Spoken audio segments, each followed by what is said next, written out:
só este aqui. Senhor.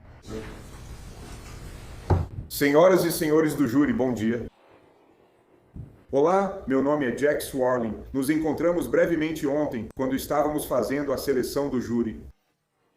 E é minha função neste momento apresentar a vocês a exposição inicial da defesa. E eu agradeço por vocês estarem aqui. Obrigado por estarem aqui. E espero que vocês considerem essa experiência interessante ao conhecerem melhor o seu sistema judiciário.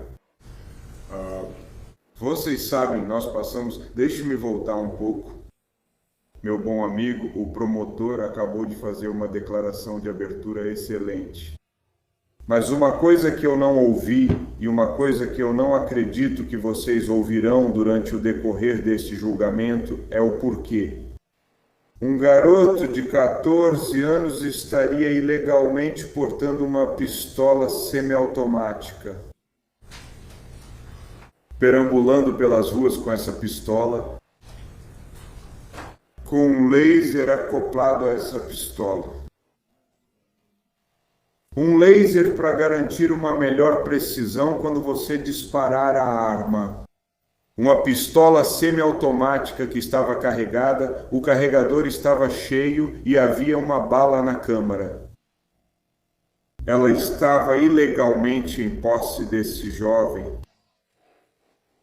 Ele entrou ilegalmente na loja porque havia uma placa avisando que era ilegal entrar na loja com uma arma. Ao contrário do que o Sr. Chow fez, o Sr. Chow tinha uma licença para porte de arma oculta. Ele nunca sacou sua arma. Ele estava autorizado a portar uma arma, mas só sacou essa arma quando seu filho estava em perigo de ser baleado. Os promotores, neste caso, querem apresentar esse caso dessa forma. Tudo se resume a uma garrafa de água. Tudo se tratava de alguém acusado injustamente de furto na loja. Mas nada mais importa para o Estado nessa situação sobre por que esse jovem tinha aquela arma, por que ele carregava aquela arma. Porque se ele não tivesse aquela arma, ele nunca teria tido uma arma para apontar para Andy Chow. Ele nunca teria tido uma arma para colocar Andy Chow em perigo e nunca teria tido uma arma que fizesse o Sr. Chow acreditar que seu filho seria baleado. E ter que tomar uma decisão em fração de segundo, sobre se deveria ou não atirar com aquela arma e proteger seu filho. Vão surgir muitas perguntas neste caso, muitas coisas que vocês vão ter que resolver. Mas eu quero te dizer o quê? Por que esse caso está sendo apresentado da forma que o Estado está fazendo? Porque eles não querem explicar o motivo. Aquele jovem estava com uma pistola semiautomática carregada com uma bala na câmara e um laser entrando na loja, andando pelas ruas. Eles não querem explicar porque sabe por quê? Eles não podem.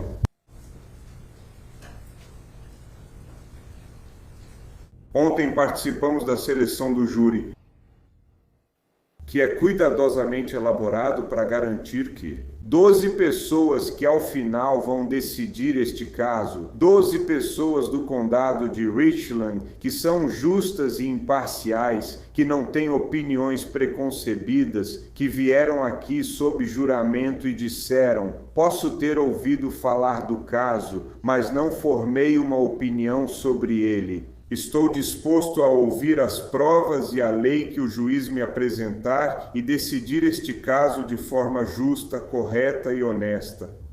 Passamos por um processo de seleção do júri, onde, como você deve se lembrar, o juiz dispensou vários jurados por um motivo ou outro para garantir que tivéssemos um júri justo e imparcial.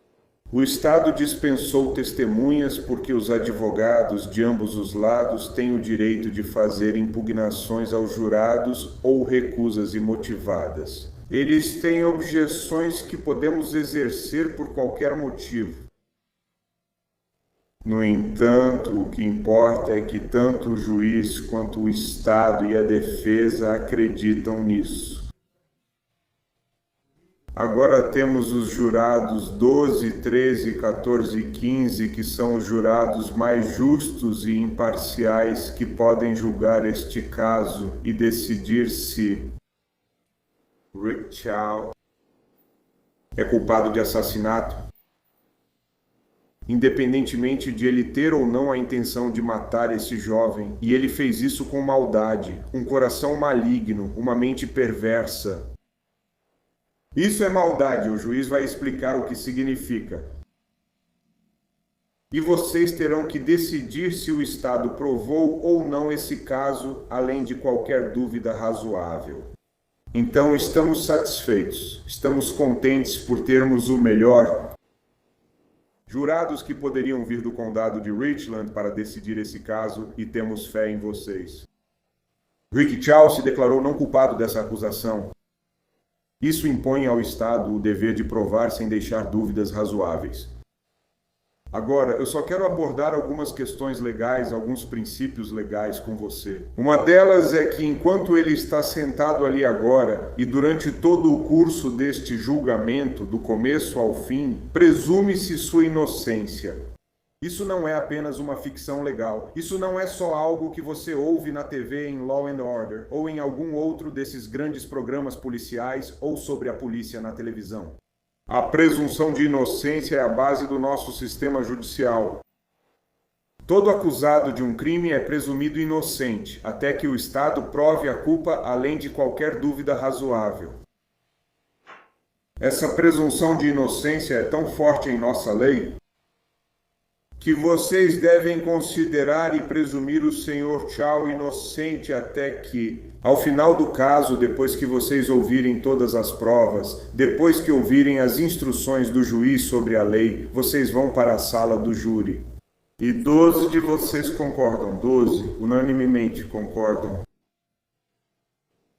que o Estado provou a culpa além de qualquer dúvida razoável. A presunção de inocência permanece durante todo o julgamento. Agora, você pode dizer, bem, isso está ficando meio difícil, mas essa é a nossa lei. É isso que nos diferencia de todos na Terra. O Estado deve provar a culpa além de qualquer dúvida razoável. E até que vocês entrem na sala do júri e decidam que o Estado cumpriu com o seu ônus da prova, ele é presumido inocente.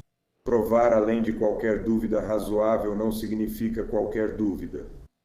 Mas vocês têm que provar o caso além de qualquer dúvida razoável. Em outras palavras, eu acredito, ou eu acho, talvez qualquer uma dessas palavras, isso não é suficiente para condenar alguém. Tem que ser além de qualquer dúvida razoável. Não basta dizer, sabe, eu acho que o Estado cumpriu com seu ônus da prova. Eu acho que o Estado provou a culpa. Quero dizer, não é o suficiente.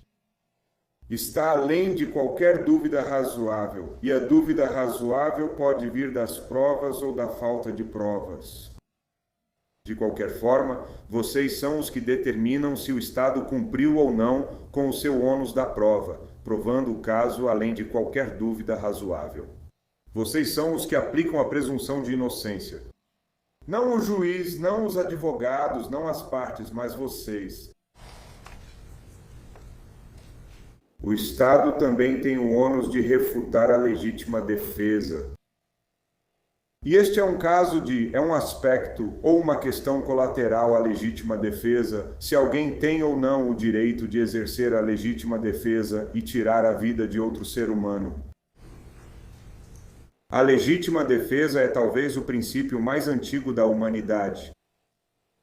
Desde os primórdios, você tem o direito de se defender. Você não precisa esperar alguém ir lá e atirar em você, ou te matar, ou te esfaquear, ou seja lá o que for. É elementar, é fundamental que uma pessoa tenha o direito de exercer a legítima defesa, a lei da legítima defesa, de se defender. Isso também se aplica à defesa de terceiros. O mesmo princípio. Você tem o direito de defender outras pessoas em uma situação semelhante. Por exemplo, seu filho, que é exatamente o que temos aqui. Porque se o Estado não provar, além de qualquer dúvida razoável, que Rick Chow não agir em legítima defesa ou em defesa de terceiros, então falham. Eles não conseguiram provar o caso. Não há nenhum ônus para qualquer réu de provar qualquer coisa no caso. Então, o Estado tem que provar a culpa além de qualquer dúvida razoável, e eles têm que refutar a legítima defesa ou a defesa de terceiros, além de qualquer dúvida razoável. E nós sabemos que vocês vão exigir deles esse ônus da prova e manter o nosso sistema do jeito que ele foi projetado para ser.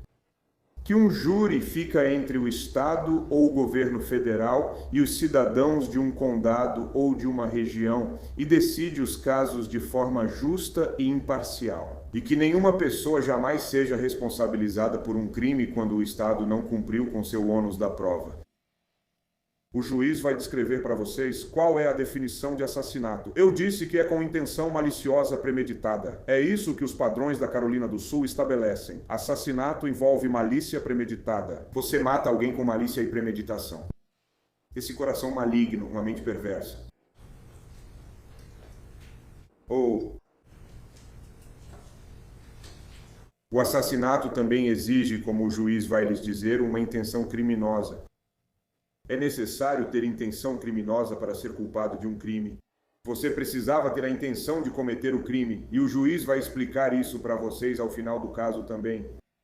Não vou entrar em detalhes, só quero passar esses princípios para que saibam do que estamos falando. Legítima defesa, defesa de terceiros. Havia uma crença razoável ou um perigo iminente? Se havia um perigo iminente e você acreditava que era razoável, e era razoável que a vida de alguém estivesse em perigo, sua própria vida ou a vida de alguém querido, como Andy Chow, se nessas circunstâncias, você tem o direito de agir e exercer essa legítima defesa ou defesa de terceiros. E o juiz vai explicar para vocês, como acabei de dizer, que cabe ao Estado provar o contrário. Vocês vão ouvir provas sobre isso. Vocês vão ouvir em detalhes exatamente o que aconteceu naquela rua e o que aconteceu quando Rick Chow foi lá e disparou o tiro. O jovem estava apontando uma arma para o filho dele. Defesa de terceiros. Isso é uma ameaça imediata, uma ameaça iminente?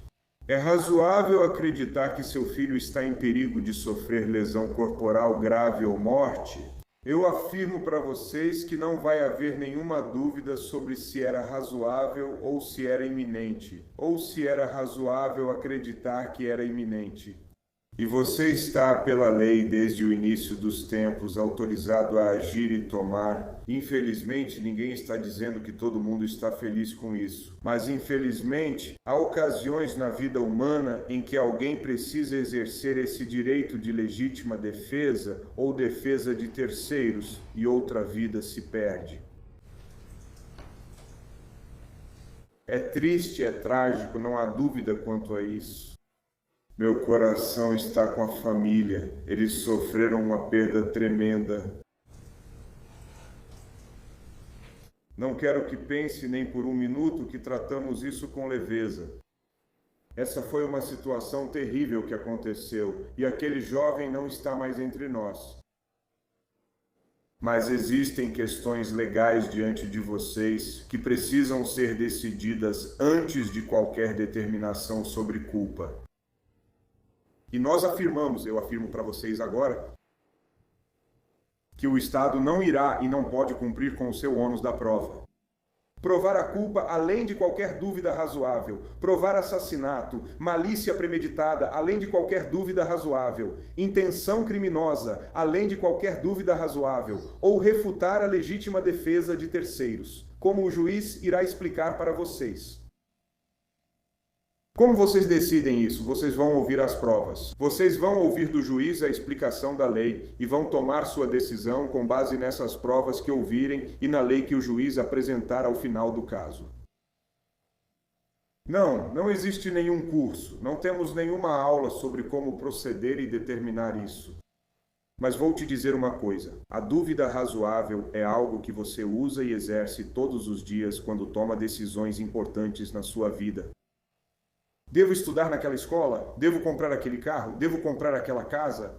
Preciso disso ou daquilo? Você pesa os fatores, tanto os prós quanto os contras. E não importa quais sejam os prós e contras, você ainda tem o direito de seguir em frente e fazer essa compra, ou ir para aquela escola, ou fazer aquela viagem, mesmo que tudo indique que não seja a coisa certa a se fazer. Mas quando você entra em um tribunal é completamente diferente. Porque se você tiver uma dúvida razoável, se as coisas simplesmente não fizerem sentido, se não bater, se uma coisa após a outra não fizer sentido e não chegar a uma decisão conclusiva de que o Estado provou a culpa além de qualquer dúvida razoável, você não pode ignorar isso. O juramento que você acabou de fazer exige que você considere alguém não culpado. Ou não comprovado é outra maneira de ver isso. Não comprovado além de qualquer dúvida razoável. Apresento a vocês, ao final deste caso, novamente, ouvindo a lei e as provas, ou a falta de provas, vocês chegarão a essa decisão. Que o Estado não cumpriu com seu ônus da prova ao provar o caso, ou ao refutar a legítima defesa ou a defesa de terceiros. Vocês analisam as provas, ouvem as testemunhas, elas são consistentes? Eles contaram a mesma história, tudo o que viram, tudo o que fizeram é consistente do começo ao fim? Não só é consistente com o que eles disseram, mas também com o que outras pessoas disseram. E não só consistente com o que outras pessoas disseram, mas também é consistente com as evidências físicas que você conhece, que você vê e que são apresentadas a você no tribunal. Você analisa o motivo, o interesse, o viés e o preconceito para decidir se deve ou não acreditar em uma testemunha ou na credibilidade das testemunhas. Vocês decidem a credibilidade das testemunhas. Quero prosseguir, e como já disse, essa é uma situação trágica. Meu coração está com a família, que sofreu uma perda terrível, e ninguém pode entender isso. Ninguém pode realmente entender como é passar por isso. Sinto muito por essas pessoas. E eu sinto muito pelo jovem que perdeu a vida. Mas também é sobre a família Chow. Rick Chow e sua esposa Alice Chow. Rick nasceu em Hong Kong, Alice nasceu na Malásia. Eles vieram para cá ainda jovens como estudantes. Eles foram para a Universidade da Louisiana. Rick Chow e Alice Chow se tornou cidadã dos Estados Unidos. Tão orgulhosos de serem cidadãos americanos quanto qualquer um poderia ser. Eles se casaram, tiveram 2 filhos, Andy e Kenny, que ambos foram para a Universidade da Carolina do Sul. Alice era CPA, obteve o título de CPA e a licença. Rick Chow era professor na região de Upper Upstate Carolina, por vários anos na área de ciência da computação. São pessoas motivadas e enérgicas. Em algum momento, eles quiseram seguir em frente e ter um negócio próprio, e foi assim que decidiram comprar a loja, que está em questão hoje. Eles ficaram com ela por cerca de 10 ou 12 anos, eles compraram, era um posto de gasolina Shell. Eles compraram a loja e a administraram. Rick Chow queria seguir em frente e abrir um negócio. Por 10, 12 anos, eles administraram o negócio. Então, em maio, como o promotor já disse a vocês, na situação que está diante de vocês hoje,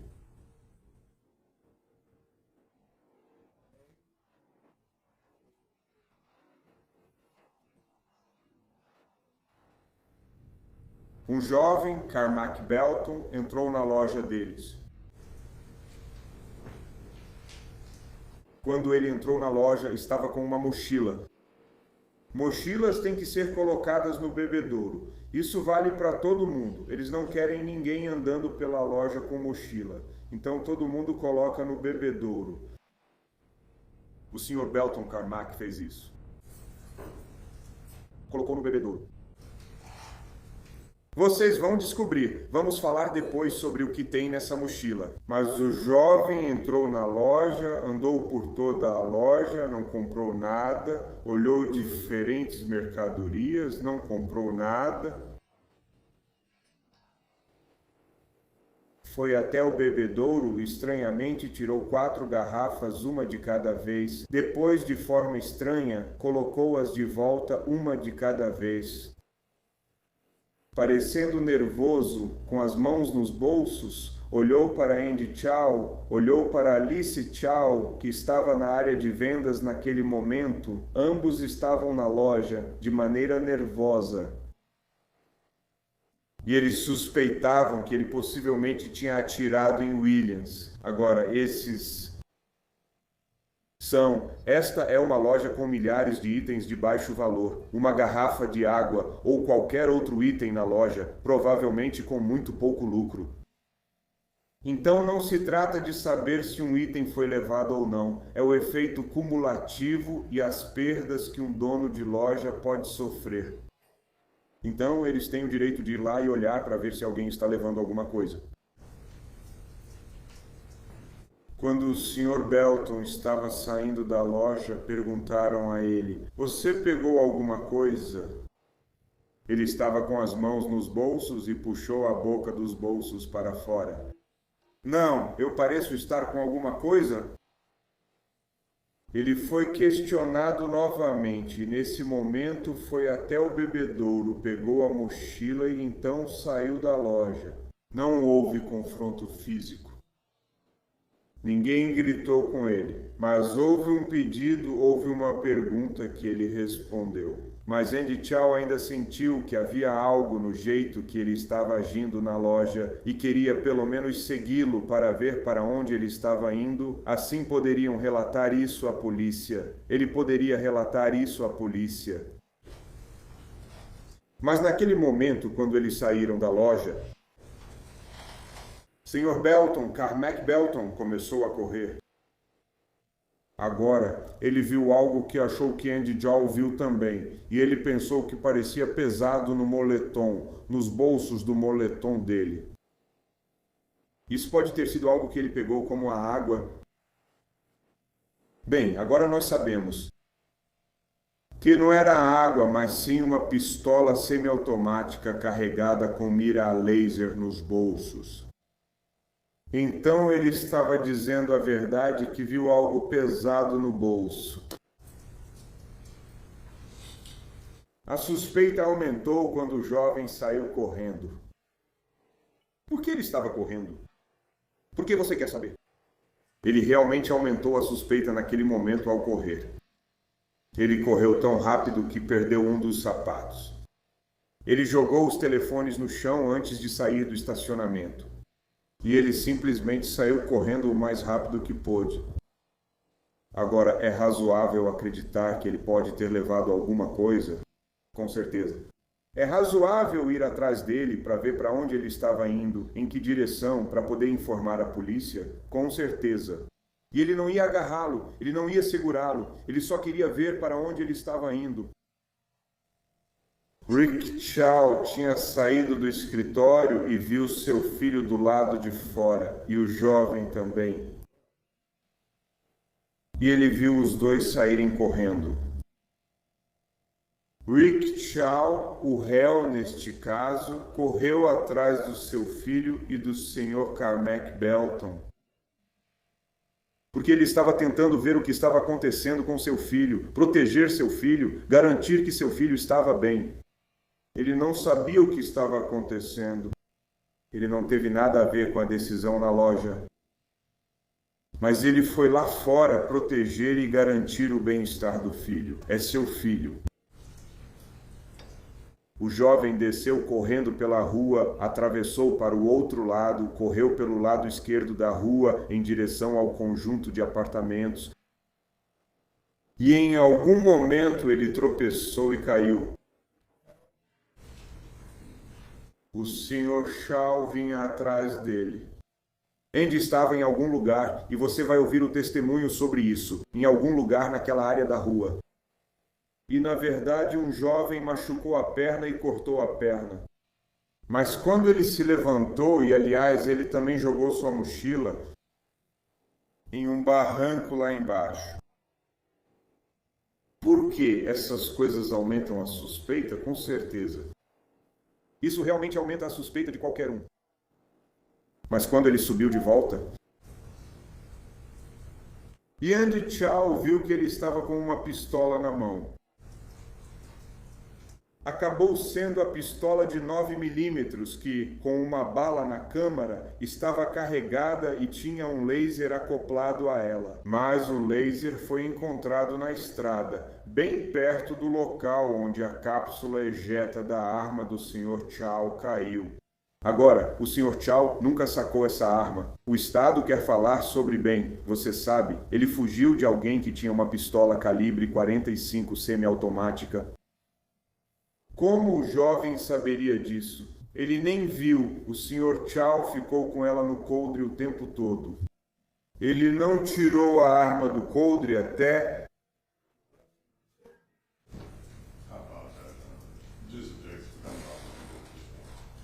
Tudo bem, indeferido. Vamos lá, vamos trabalhar.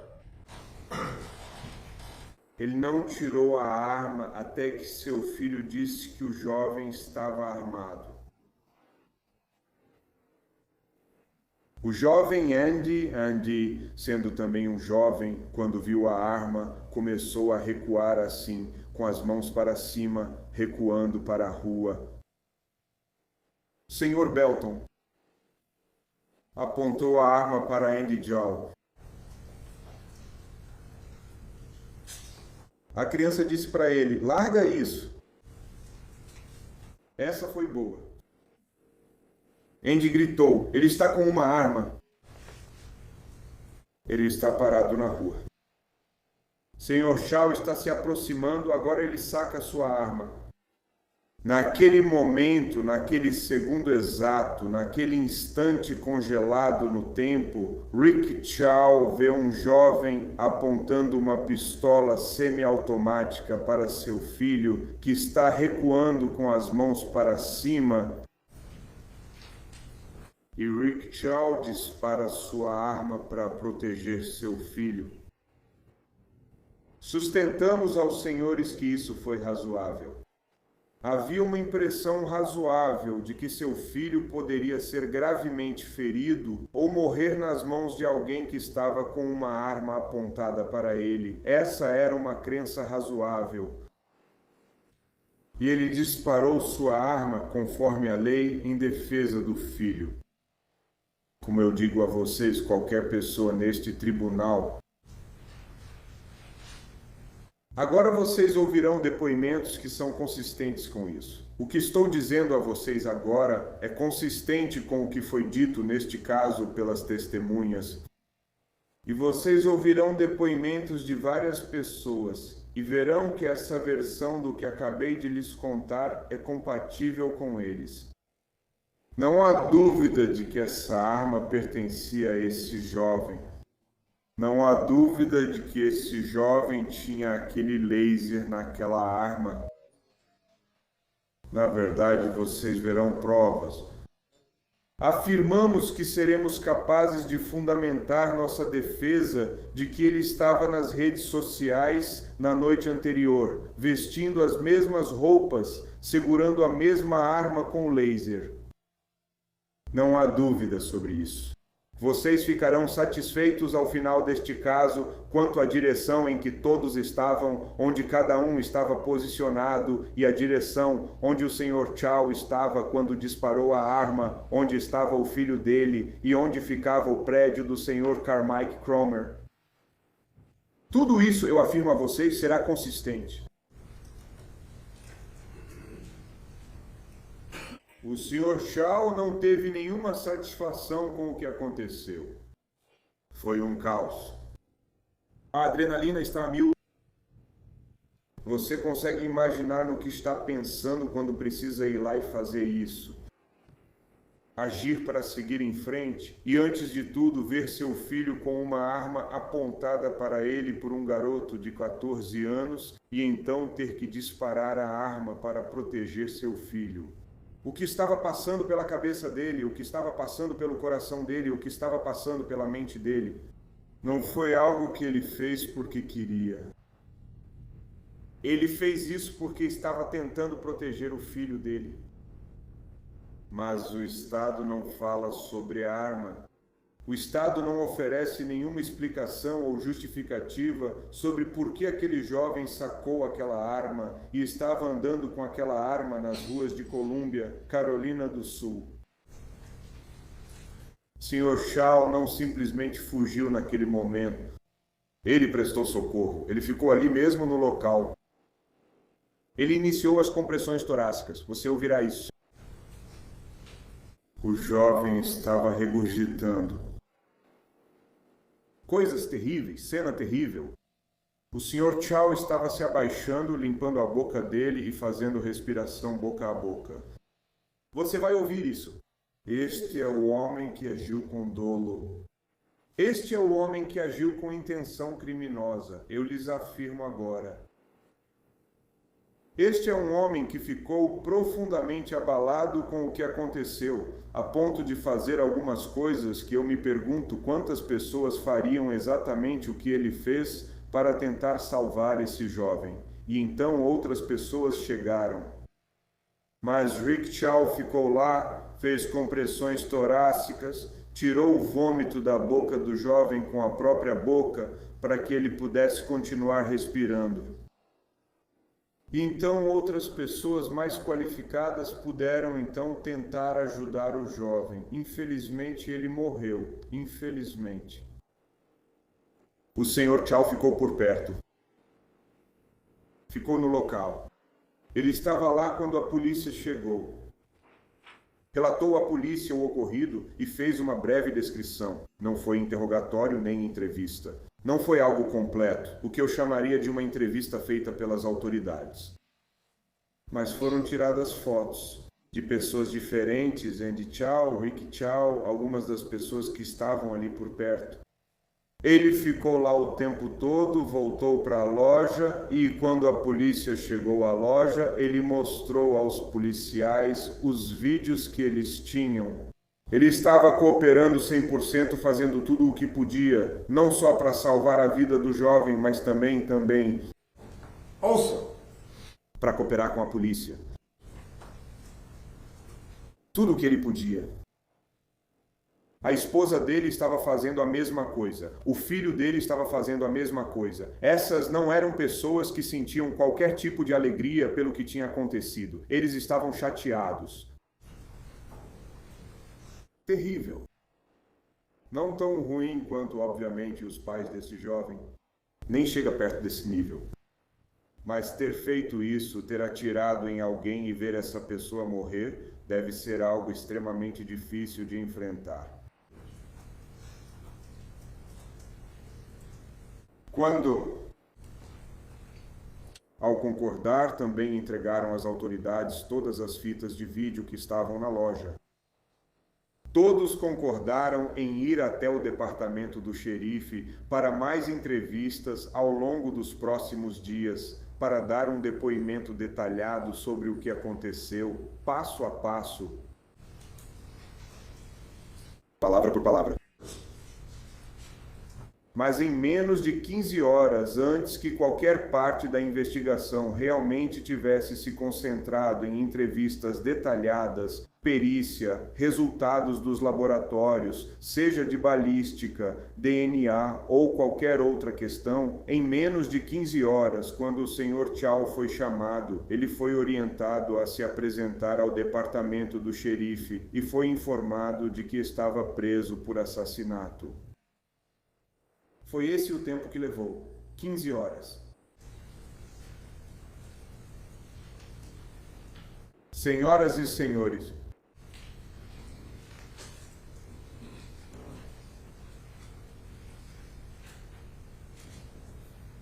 eu digo isso a vocês novamente. O Estado quer apresentar isso como uma situação em que um jovem pode ter pegado algum pequeno item de uma loja de conveniência, acusado injustamente. Perseguido. Não que ele estivesse perseguindo, ele estava apenas seguindo. Perseguido e baleado porque ele tinha pegado algo daquela loja de conveniência. Não é tão simples quanto parece. Não dá para enquadrar isso como o Estado quer. Andy Chow tinha motivos razoáveis para acreditar que algo tinha acontecido na loja. Ele seguiu o jovem para fora. Rick Chow tinha um motivo razoável para seguir o filho para ver o que estava acontecendo e proteger seu filho. Andy, quando viu a pistola sendo sacada, como o promotor apontou a 130 jardas adiante, ele começou a recuar com as mãos para cima. E o pai dele viu aquela pistola sendo apontada para o filho dele pelo jovem de 14 anos. Ele teve que tomar uma decisão em fração de segundo para decidir se defendia ou não, se atirava ou não para proteger o filho com a própria pistola. O que ele deveria ter feito? Porque é isso que o Estado está tentando fazer, julgando depois dos fatos. É disso que se trata agora. Eu acho que eu apresento isso a vocês e já vou encerrar e agradeço por ouvirem. Há 3 perguntas neste caso. Uma delas não está em nenhuma ordem específica. Mas o que o garoto de 14 anos fazia andando por Colômbia, com uma arma semiautomática de 9 milímetros na mochila, ou melhor, desculpe, no moletom, com uma bala na câmara. Possuindo ilegalmente essa arma, entrando ilegalmente em uma loja que proibia a entrada de pessoas com armas. Outra pergunta é: qualquer pessoa razoável acreditaria que seu filho estava em perigo iminente de morte ou de sofrer danos físicos graves a ponto de precisar exercer o direito à legítima defesa? E o que qualquer pessoa razoável, a terceira pergunta, o que qualquer pessoa razoável faria nas mesmas circunstâncias? Atirar ou não atirar? É algo sobre o qual todo mundo vai ter que pensar. Sr. Chow mandou ele largar a arma. Ele não largou. Sr. Chow estava com a arma no coldre. Ele só puxou quando viu, ou quando o filho dele disse que ele estava armado. Ele decidiu rapidamente de novo. Foi minha malícia. Isso nem se encaixa na definição do que é assassinato na Carolina do Sul. Com malícia, protegendo o filho, sem intenção criminosa. Disparou um tiro, ficou lá, tentou prestar socorro, primeiros socorros, e cooperou com as autoridades. Stevens permaneceu no local. Concordou em participar de mais entrevistas. Ben foi preso em até 15 horas. Decisão rápida. Vou me sentar agora e agradeço por você me ouvir. Eu sustento que há um cenário mais assustador do que um homem andando pelas ruas de Colômbia com uma pistola semiautomática e uma bala na câmara, caminhando pela cidade com um laser na arma dele. Há um cenário ainda mais perigoso e assustador que esse.